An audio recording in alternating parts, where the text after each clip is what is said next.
El carbón de esta mina de Cangas del Narcea, en el suroccidente de Asturias, se usa en la siderurgia y por esa razón tiene futuro. El de casi todas las demás minas solo sirve para quemar en centrales térmicas y por eso está condenado por las políticas de descarbonización. Esa minería está agonizando, pero sigue habiendo negocio y riesgo. Semanas después de rodar estas imágenes, 2 mineros murieron en estas mismas galerías. Los aplastó un derrumbe de tierra cuando estaban picando.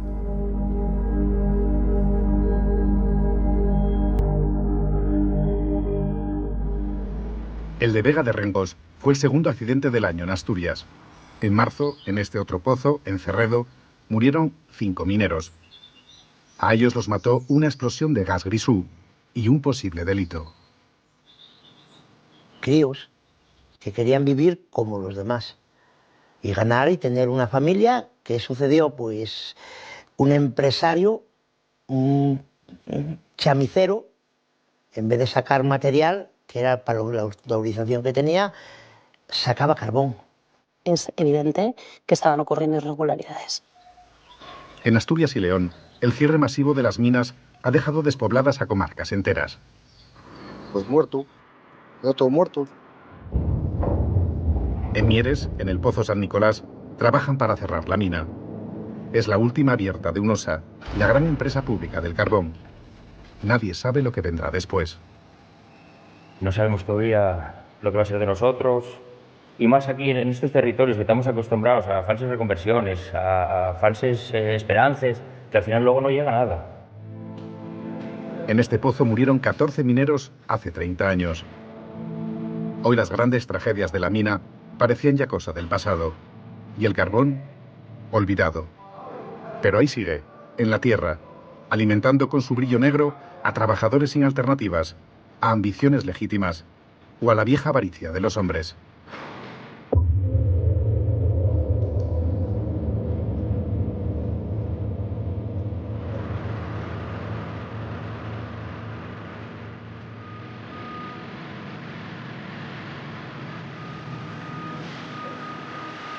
Nada, me estaba comentando el chaval de Traxa, que es la empresa que está haciendo la restauración ahí en Cerredo. Nada, preguntaba a qué hora íbamos a llegar. Yo le dije que más o menos tardaríamos 1 hora porque podríamos parar antes en el pueblo de Gaña, pero con esta luz que tenemos yo creo que es mejor. El vértice suroccidental de Asturias es un país de ríos, montañas y carreteras sinuosas. Robles y hayas crecen sobre una tierra negra de minerales. Estamos en la carretera que lleva de Cangas del Narcea a de Gaña. Pues lo que llama la atención es el tamaño de las montañas. Esto siempre me lo pregunto también en la tele, hasta qué punto se puede captar la dimensión de las cosas. No siempre bien, ¿no? Pero en persona son enormes moles. No solamente es que sean altas, que lo son, es que son grandes, son gruesas, ¿no? Y también llama la atención cómo pues, los seres humanos en algún momento han pensado que era buena idea hacerles un agujero a esas montañas y sacar carbón de ellas.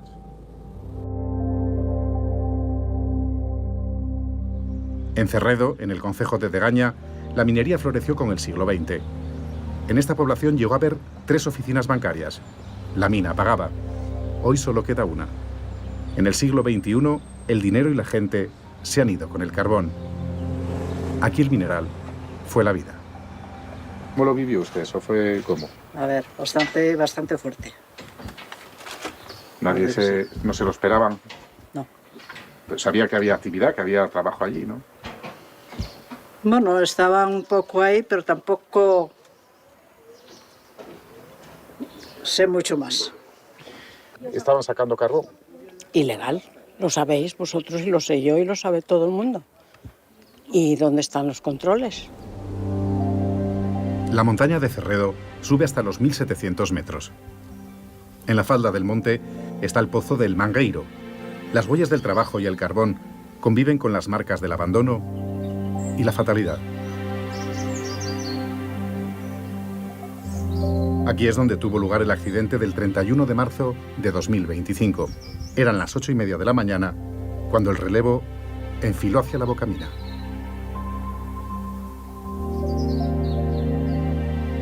...12 hombres, 12 mineros, se disponían a entrar en el pozo, pero solo entraron 11, porque el minero número 12 dijo: prefiero quedarme fuera ante la posible concentración de grisú, le señalaba su indicador. Prefiero quedarme fuera, esperar que se ventile por uno de esos tubos de ventilación que ahora todavía vemos en la entrada de esta mina. Él se quedó fuera, eso es lo que nos dicen en el pueblo, pero sus 11 compañeros entraron. 300 metros más allá, en esta mina que es plana en este punto, que no sube ni baja, se produjo la deflagración. Según las investigaciones, probablemente fue debido a una bolsa de grisú, que es el gas que se concentra en las vetas de carbón. Y para estallar simplemente hace falta pues, que se ponga en marcha una máquina, que se choque una piqueta contra uno de los raíles de las vagonetas por las que sale el carbón. En fin, una mínima chispa produjo la explosión. 2 hombres salieron ilesos por su propio pie, 4 resultaron heridos y 5 hombres no volvieron. La mina solo tenía licencia para extraer carbón para investigación, pero sacaban decenas de miles de toneladas. En el Parlamento de Asturias se ha creado una comisión de investigación. De hecho, es una de las preguntas que de forma reiterada hacemos a los y a las comparecientes, porque necesitamos que nos expliquen si de verdad tenemos que dar por bueno ese subterfugio de alguna forma para explicar que se estaba extrayendo carbón. 20.000 toneladas sin ser experta en minas suena a muchísimo carbón, ¿no? Y para investigar se nos antoja que probablemente no haga falta tanto carbón. Se estaba extrayendo carbón de forma irregular en Zarreu. En otros sitios no lo sabemos. Hasta ahora, lo que ha quedado acreditado es que las inspecciones en la mina de Cerredo se anunciaban con antelación. ¿Cómo vive usted el accidente en la mina de Cerredo? A mí me afectó personalmente por la vinculación personal que tengo. Yo cuando digo que soy tataranieto, bisnieto, nieto, hijo y sobrino de mineros, es la realidad. Es decir, la primera generación no minera de mi familia es la mía y de mis primos, ¿no? Y mis hermanos. Así que fue muy duro, muy duro. La consejera de Industria dimitió pocas semanas después. Alegó razones personales por los ataques de la oposición, que denunciaba vínculos de familiares directos con la empresa que explotaba el pozo. Todo Asturias necesita saber qué fue lo que pasó con la mayor claridad posible y segundo, porque es imprescindible que se actúe para que cosas como este accidente terrorífico no vuelvan a ocurrir. Pero tener conclusiones todavía es muy precipitado. Por dar solamente una breve pincelada de lo que se ocurrió hasta ahora, vamos teniendo una idea de falta de comunicación entre consejerías, de falta de transparencia en algunos procedimientos dentro de estas consejerías, de falta de capacidad para gestionar algunas cuestiones de forma transversal y con toda la transparencia que a nosotras nos parece que es imprescindible. Quiero saber qué pasó. Quiero saber si se adoptaron decisiones erróneas, quién las adoptó, si faltó vigilancia, ¿no?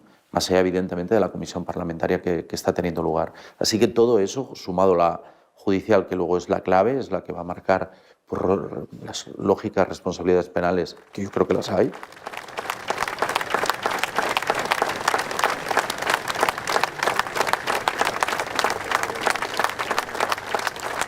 Pero yo creo que es lo mínimo que puedo hacer, porque además es un compromiso que adquirí. Yo siempre digo que es casi un compromiso de sangre que adquirí con las familias cuando estuve con ellos en Villablino. Les dije también allí, a pie de mina, vamos a averiguar la verdad, vamos a saber lo que pasó aquí. Y sin embargo, usted sabe perfectamente, la gente de allí, de Zarreu, los de Villablino, todo el mundo, porque aparte es algo visible, dice que se sacaba carbón y que era algo, bueno, a la vista de todo el mundo, ¿no? ¿Cómo es posible que las inspecciones no vieran eso? Por eso sorprende, pues porque inspeccionar una mina es algo muy complejo, porque las inspecciones, bueno, pues lo que sabemos ahora, que yo esto lo desconocía, ¿no? Sabemos que las inspecciones de minas, para que esté presente el facultativo responsable de la mina, lógicamente tienen que avisar. Yo esto no sabía que era así, pensé que eran inspecciones sin avisar. Todo eso, bueno, pues sorprende y vamos a ver las conclusiones que salen de ello. El dueño de la mina es Jesús Rodríguez Morán, conocido como Chus Mirantes. Vendía carbón al por menor antes de dar el salto a empresario minero. Rodríguez Morán está procesado por tráfico de drogas. Le han juzgado por poner su empresa al servicio del clan gallego de los Charlines para ocultar 390 kilos de cocaína procedente de Colombia en sacos de carbón. No ha respondido a las peticiones de entrevista. Chus Mirantes llegó a Cerredo después de la figura referente de la minería privada en España, Victorino Alonso. Alonso no ha tenido que ver con el accidente, pero ha estado en la cárcel por sacar carbón ilegalmente de otras minas.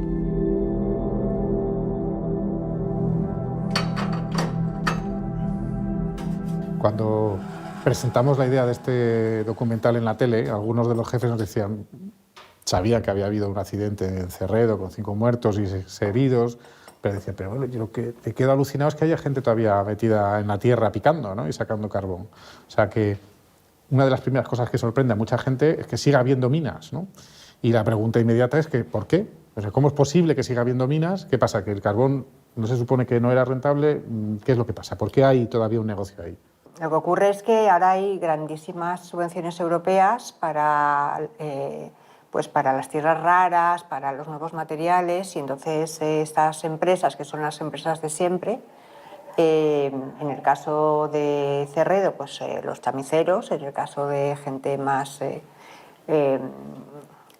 elegante como Victorino, ¿no? Pero en el fondo se sigue sacando carbón para venderlo, exactamente igual que se vendía antes, se vende al extranjero, y se camufla con nombres ingleses, anglosajones, las empresas, porque dicen que están sacando carbón para la creación de grafito y cosas similares, ¿no? Entonces es el mismo negocio de siempre, bajo la cobertura de la nueva economía, ¿no? Este es uno de los delitos que se habrían cometido en Cerredo y que investiga un juzgado de Cangas del Narcea. Además, la Fiscalía de Asturias trata de saber si en otras 2 minas, ahora inactivas, también se estaba extrayendo carbón después de que sus propietarios hubieran cobrado subvenciones para precisamente dejar de hacerlo. En el caso de Cerredo, la sospecha es que el carbón sacado ilegalmente podría haberse vendido fuera de Europa. Yo creo que la pregunta es, me da igual carbón que 1 kilo de sardinas. Es decir, ¿quién te compra el carbón? ¿Quién te compra el kilo de sardinas? El problema es que ¿dónde va el carbón? Yo creo que son los extractores de una actividad y, por tanto, la rentabilidad tiene que venir de eso, de prácticas, bueno, cuando digo poco ortodoxas, pues es fuera de la norma y seguramente fuera de control. Ha habido un pacto de silencio y de tolerancia y de amparo, si se puede decir, de la Administración. Y luego, extrañamente, esos servicios territoriales, como minas, medio ambiente, industria, etcétera, León es un sitio pequeño. Entonces, de repente te enteras que a un alto funcionario le tocó la lotería, el otro resulta que tuvo un golpe de suerte no sé dónde. Bueno, estas cosas que pasan en los sitios pequeños, nunca se demuestra nada, pero todo el mundo lo sabe, ¿no? De los 5 muertos en Cerredo, 4 vivían aquí, en Villablino. En la capital de la Ciana, en la provincia de León, pocos quieren hablarle a la cámara. Y si lo hacen, son prudentes. ¿Cómo se vive en la zona todo esto? Es que aquí ya llevamos mucho tiempo con eso, pero aquí primero, a nivel político, yo ya hablo de todo color político. Primero empezaron a cerrar minas y después no crearon alternativas, porque aquí, como podéis ver, hay muy poca gente, pasamos de 18.000 habitantes, ahora 7.000 y poco habitantes que somos, y sin ningún tipo de trabajo, ni de iniciativas, ni de industria, que realmente la industria es lo que realmente da trabajo en una zona. Aquí de turismo se puede vivir, pero vamos, muy poca gente. ¿Crees que por eso, sin entrar en detalles de cómo estaban en la mina, gente de aquí, gente joven y no tan joven también, iba a trabajar fueran las condiciones que fueran? Hombre, a ver, la gente le hace falta trabajar. Entre Cerredo y Villablino hay 16 kilómetros de carretera. El pesimismo une a la comarca. Los muertos, Iván, Jorge, David, Rubén y Amadeo, tenían entre 32 y 54 años. ¿Conocías personalmente a alguien? Bueno, aquí nos conocemos todos. A ver, un chico que vive aquí, que por suerte está bien, no le pasó nada, pero por ejemplo, gente de la Ciana, pues sí, un chico súper joven, 30 y pocos años, había tenido un bebé, un niño pequeño, estaba ganándose el pan como podía, porque realmente tampoco es que le gustara la mina, pero claro, tienes que comer, tienes que vivir, y bueno, pues fatal. Y no hay otras alternativas, ni otra industria, ni nada, la verdad que mal. ¿Tú a qué te dedicas? Yo trabajo en un pueblo, en Caboalles, en una residencia de ancianos. Pero bueno, esto es una cadena. Es una cadena y, a ver, mi padre fue minero, mi abuelo fue minero, mis tíos fueron mineros, la gente del... Es que vives de la minería. Mi pareja fue minero, vives de ello y es que es lo que hay. Y lo que no hay. Y cuando Y no hay. ahora no hay, exactamente, ahora no hay.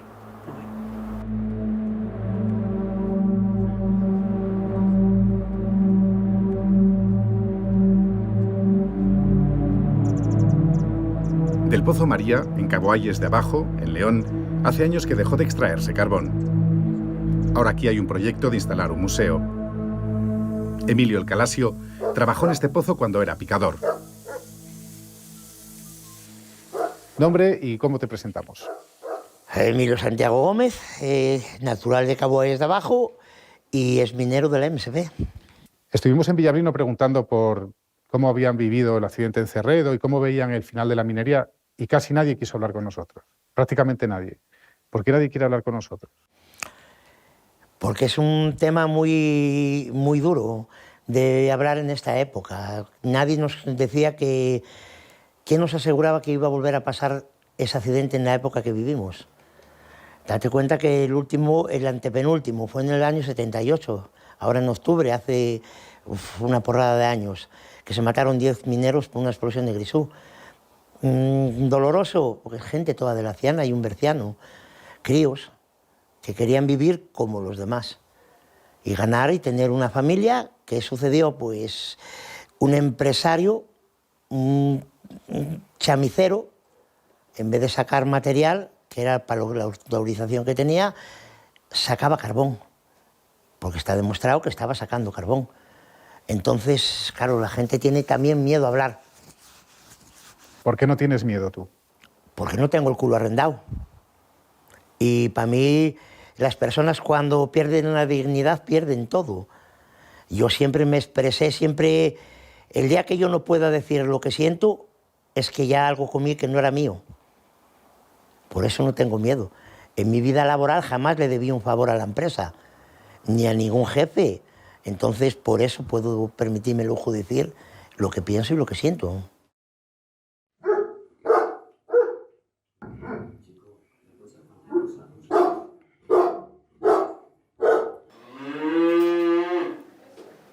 ¿Cuántos años fuiste minero tú? 24 años y 4 meses. Hay gente que dice que era una gran mentira la minería, no por el trabajo en sí, ni por vosotros que estabais allí picando o sacando carbón, sino porque era un negocio que estaba en quiebra, que no tenía futuro, que estaba subvencionado y que entonces se creó la ficción de que valía. Hombre, subvencionado, pues como cualquier otra industria, claro que estaba, pero el carbón fue rentable. De hecho, tenemos un dicho que España le debe mucho a las cuencas mineras. Le debe el sudor y la sangre a las cuencas mineras, si no España no hubiera sido nada sin las cuencas mineras, ¿eh? ¿Tú crees que hoy el carbón tendría futuro igual? Pues sí. De hecho, coño, lo estamos comprando.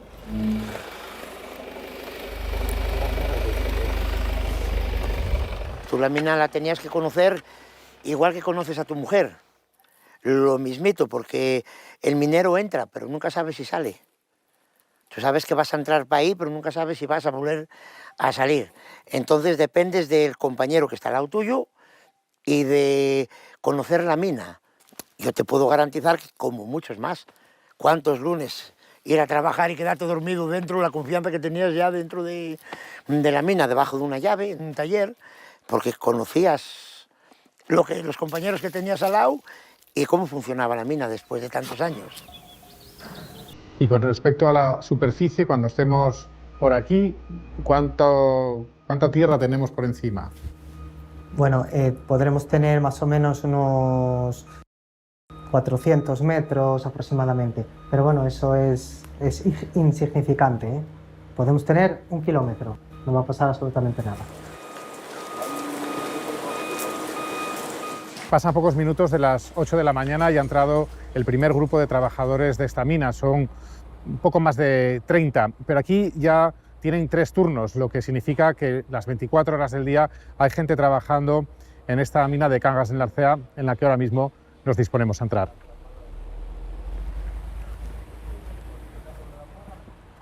Gonzalo, aquí vemos que hay agua por todas partes, en realidad, ¿no? Sí, esta al fin y al cabo es una mina de montaña. Una mina de montaña quiere decir que empezamos el primer nivel en el piso o en la cota de la calle y las siguientes plantas son ascendentes. Entonces, lógicamente, el agua del exterior va filtrando y nosotros lo que hacemos es sacarla por gravedad.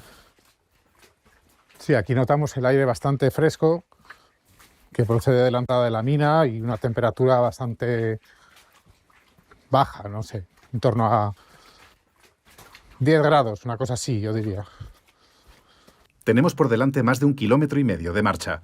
Primero, por la galería principal. A ver, José Luis. En la galería hay comunicadores cada cierta distancia.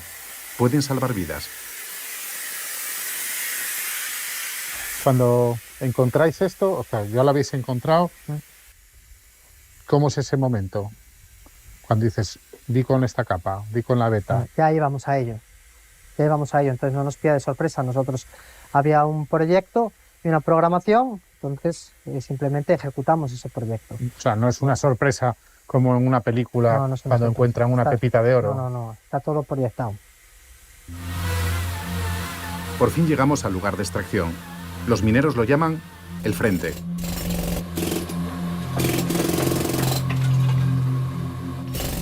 La guerra de la minería también se libra en el lenguaje. El picador lucha contra la pared de roca con su martillo mecánico. Pesa 8 kilos. El carbón va deslizándose de mala gana. Picador y ayudante arrancan el carbón y sostienen el hueco con vigas. Eso es postear. Picar y tapar lo que es el techo. Pegar. Constantemente.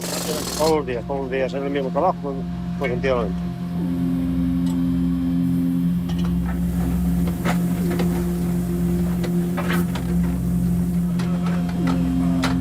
La extracción de carbón aquí se produce en un espacio de muy pocos metros cuadrados. El picador y su ayudante están trabajando en la veta de carbón. A un par de metros está esta máquina, esta pala excavadora operada por otro minero que lleva el carbón hasta la cinta del Panzer, así se llama la máquina, que lo transporta ya de salida de la mina. Los mineros trabajan con agilidad y destreza en un territorio que no está hecho para el ser humano, aunque lo hayan construido los hombres. Los detectores de gas están encendidos y alerta. De esa forma tenemos en todo momento controlada la ventilación de la mina. No solo los sensores, sino también la formación y la información de los trabajadores. Es importantísima que ellos conozcan los tipos de gases a los que podrían enfrentarse en un hipotético caso y sobre todo saber qué ocurre con cada uno de estos gases. Los hay que son tóxicos, asfixiantes o que pueden ser incluso explosivos. El grisú acecha. Es el gas que genera el propio carbón. No huele, no sabe, no hace ruido hasta que estalla. Aquí no quieren hablar del accidente de Cerredo. Algunos llegaron a trabajar allí. La muerte es una sombra cercana que no se menciona para seguir picando. ¿Cómo te llamas? David. David, ¿qué haces aquí? Bueno, pues aquí esto es un taller de segunda pasada y entonces ahora vamos por debajo de lo que explotaron los que tuvieron antes. Y entonces hay que empaquetar y coger el techo, luego se tira una malla, se vuelven los bastidores y luego ya se pica el carbón y se postea. A la hora de picar, ¿utilizas este pico o el martillo? No, martillo de picar. Martillo. ¿Y cuántas horas estás haciéndolo eso? Aquí estamos en una jornada de 7 horas. ¿Es muy duro el trabajo? Depende con qué lo compares. Compáralo con algo que hayas hecho tú, aparte de ser minero. Duro sí es, sí. ¿Tú cómo ves esta mina? ¿Te sientes seguro? Sí. ¿Y cuál es tu trabajo aquí en la mina? Picar carbón y posteando y tapando. Ya nos explicó un compañero tuyo en qué consiste. Tienes que picar, luego preparar el terreno otra vez para poder seguir picando. ¿Es así? Sí. Hay que ir tapando para que si no se te venga el techo y poder seguir sacando carbón para adelante. A veces vemos que cae. Sí. Hay que tener cuidado y ir despacio, tapando. ¿Cuántos años tienes? 22. ¿Y cuánto tiempo llevas trabajando en la mina? En 18. ¿Te gusta? Sí. ¿Te sientes bien, seguro? Sí, un trabajo, bueno, bien. El carbón prácticamente como industria desaparece. Estas de las pocas minas que hay. En Asturias solo hay 2 ahora que se esté extrayendo carbón. ¿Qué piensas de eso, del fin del carbón? No, que no tenía que acabarse. Tenía que, cuanto más hubiera, mejor. ¿Piensas que cuando dicen que contamina mucho, que por eso hay que cerrar las térmicas, etcétera, eso qué te parece a ti? No es malo, al final son puestos de trabajo que se pierden y la luz y todo hay que sacarlo de algún lado. Yeah. Y teniendo recursos naturales como tenemos aquí, qué mejor que explotarlos. Si no hubiera este trabajo para ti, ¿tú qué harías? Tendría que buscarme la vida donde fuera. ¿Eres de aquí, de la zona? Sí, de Cangas. ¿Seguirías viviendo en Cangas o tendrías que ir? Sí, a poder ser, lo intentaría, pero a lo más fácil que tuviera que ir fuera, o quién sabe, a donde pueda. O sea, que el futuro de alguna manera para ti es la mina. Sí, pero aquí en Cangas es de las pocas cosas también que hay, que quedan, vaya. Del frente se sale bajando, resbalando por la tierra brillante, un imán de charol para la ambición humana.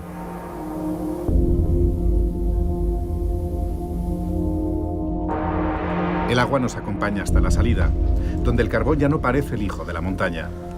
Se ha convertido en mercancía.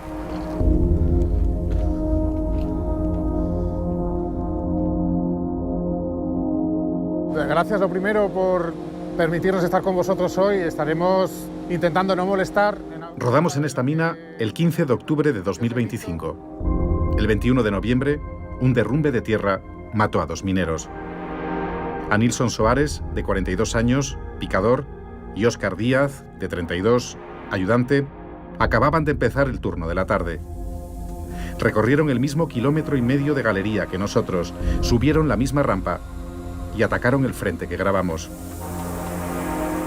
Estaban haciendo este trabajo que captaron nuestras cámaras: picar y postear. En un momento, un tercer minero se acercó a ellos. Justo en ese instante, se desprendió una inmensa roca y detrás 8 metros de tierra y piedras. Por apenas centímetros, el tercer minero se salvó y pudo informar del accidente por la emisora interna. Logró salir por su propio pie. A Nilson y Óscar murieron aplastados.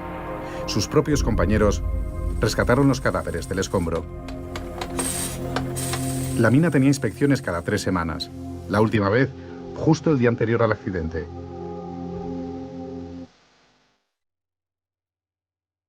El gobierno de Asturias ha informado de que la explotación tenía todos los permisos de actividad y seguridad en regla.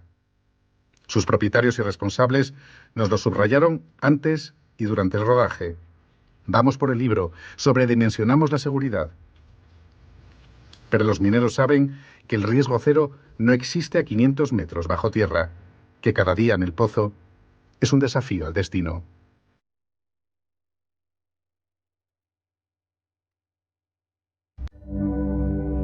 Cuando empezó a apagarse el fuego del carbón, Asturias tuvo que pensar en otra vida. Mieres, en el corazón de la cuenca del Caudal, todavía la está buscando. En el Pozo San Nicolás, el último que queda abierto de la empresa pública Unosa, creen que pueden haberla encontrado.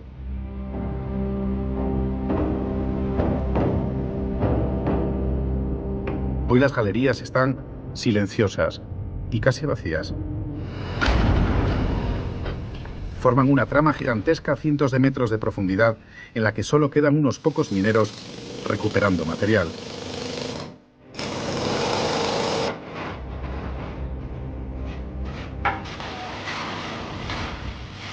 Del carbón hablan en pasado. Alexis, estáis retirando material. ¿Qué hacéis con él después? Bueno, pues este material es una cinta transportadora que nos servía para evacuar el mineral hacia la parte de extracción general y esto lo que hacemos es retiramos y es susceptible de venta o de utilización en otro tipo de explotaciones. ¿A quién se lo vendéis? pues a otro tipo de explotaciones, sea mineras o no. Una cinta transportadora al final mueve cualquier cosa, cualquier tipo de granel en este caso. ¿Cuánto material estáis retirando aquí? En cantidades, si se puede estimar de alguna manera. Pues cintas transportadoras, kilómetros. Solo de banda tenemos más de 50 kilómetros.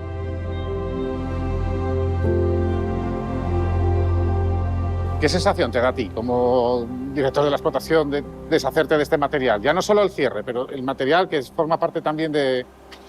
Bueno, lugar, a ver, material, esperemos seguir utilizando cintas transportadoras para el siguiente paso, que es lo que tenemos pensado, el parque de renovables. Y luego, bueno, pues la sensación es una pena que se acabe la explotación de carbón, pero bueno, hay que mirar hacia adelante y seguir. Y sobre todo, si le podemos dar una segunda vida a todo este tipo de materiales, pues es bueno para todos. Renovable y carbón no suelen casar bien en la misma frase, pero tampoco trabajo y cierre. Y es eso precisamente lo que está pasando en Nicolasa.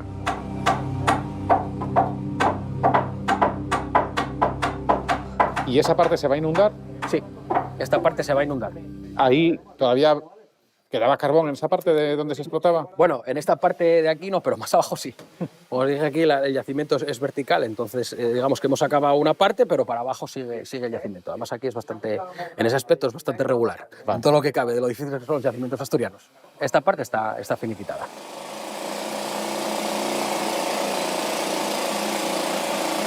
Esta galería ha quedado ya completamente sellada. Este tabique impide el paso de los gases que había en el otro lado, donde se sacaba carbón. Han instalado un par de grifos para medir precisamente la acumulación de gases en esa zona ahora aislada. Hay también aquí una pequeña puerta, una entrada de hombre. Y lo único que puede pasar del otro lado es esto, agua. Lo que ha sido el pasado y el presente de esta mina puede ser también su futuro.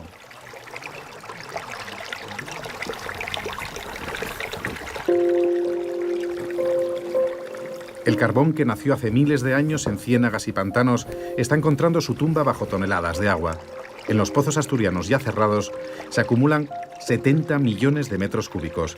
Esa agua hay que bombearla hacia la superficie para evitar que desborde. Y de esa necesidad, la empresa planea ahora una virtud y un porvenir. ¿Qué futuro industrial tienen pozos como este? Queremos hacer un parque de energías renovables, intentando aprovechar el agua que tenemos, tanto por temas geotérmicos como temas de bombeo. Lo que hay es una transformación de la empresa de una minería del carbón a una empresa energética que se apoye en las energías renovables. Como comentaba, tenemos el proyecto principal es una central de biomasa de 50 megavatios. Tenemos la geotermia también, energía fotovoltaica. Y cualquier otro desarrollo que que estamos investigando, como temas de hidrógeno, bueno, son los aspectos en los que queremos evolucionar la empresa. El plan es muy costoso y por ahora solo está en proyecto. A trabajadores como Guerra y David les cuesta verlo. Ya han vivido muchas promesas incumplidas en la llamada reconversión industrial. ¿Qué podríais hacer si no fuerais mineros? Bueno, una pregunta difícil, porque esta profesión, y entres con 20, 21 años aquí y cambiaste de repente la manera de ver las cosas, pues tío, es una manera de vida, ¿no? Es una manera de vida desde que naces, desde que lo mamas en casa, abuelos, padres. Pero bueno, es una cosa que de un día para otro que te lo quiten así costaría, ¿eh? Hombre, si no me quedara otra, a ver si me entiendes, el trabajo y el trabajo. Verlo a futuro es muy complicado y hablar con la gente y intentar eso, explicarlo o que nos lo explican nosotros o tal, es que el punto de visión a la larga, y más aquí en estos territorios que estamos acostumbrados a falsas reconversiones, a falsas esperanzas, que al final luego no llega a nada. Y entonces, oye, no sabemos, vale, que sí, que si quieren que sea una cosa, que me preparen, que me formen y para adelante, sin problema. Pero el tema es que, y si no, ¿quién nos lo garantiza? A este lugar de la mina lo llaman la Catedral. No tiene sentido religioso.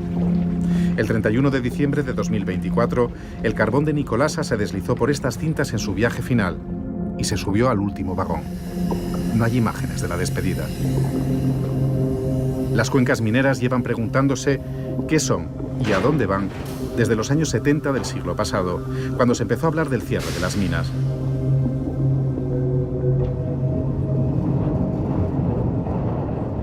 ¿Tú crees que la minería tenía futuro cuando se decidió cerrar todos los pozos? O sea, que el carbón todavía podría ser un... Yo no sé si tanto como llamarlo futuro, ¿no? Lo que sí tenía era un presente. Ahí a la vista está, ¿no? de que perdimos la soberanía energética, de que al final, cuando vienen maldadas, dependemos del gas de fuera. Se planteó aquella reserva estratégica precisamente para tener una soberanía energética, ¿no? Y, lógicamente, acabar con una energía que es contaminante a la hora de generar electricidad, pero acabar cuando tuvieras otra alternativa ya consolidada. Las energías renovables está claro que no estaban todavía bien desplegadas y que sigues necesitando una energía de respaldo. Nosotros siempre dijimos que este sector se cerró de manera acelerada y de manera mal planificada por un tema puramente ideológico. De grafeno.